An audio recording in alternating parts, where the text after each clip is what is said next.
A young man approached his teacher as he was having a great deal of frustration in life.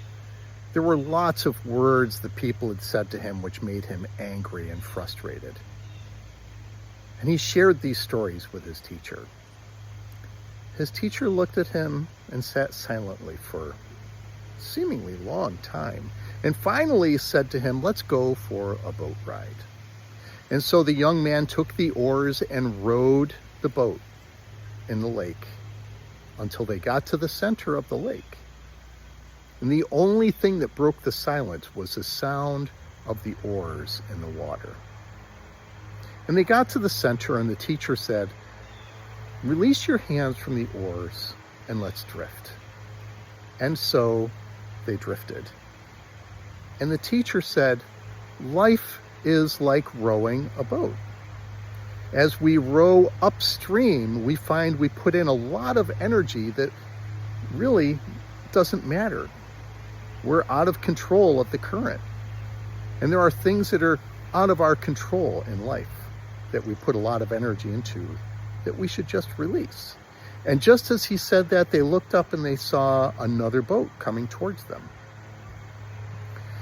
The young man quickly grabbed the oars as if to steer the boat away from this other boat.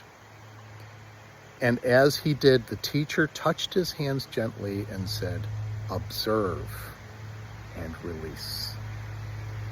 And so hesitantly, the young man released the oars. And sure enough, there was a collision with the other boat. He was angry, and he looked into that boat, and there was no one in it. The boat was empty.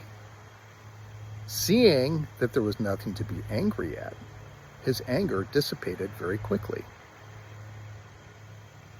This is the lesson of the empty boat. In our lives, our frustrations and angers, those things which we can't control, are like an empty boat. We can try hard to row out of the way,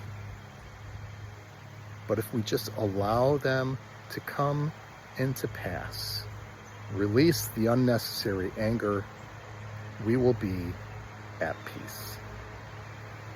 That's a great story.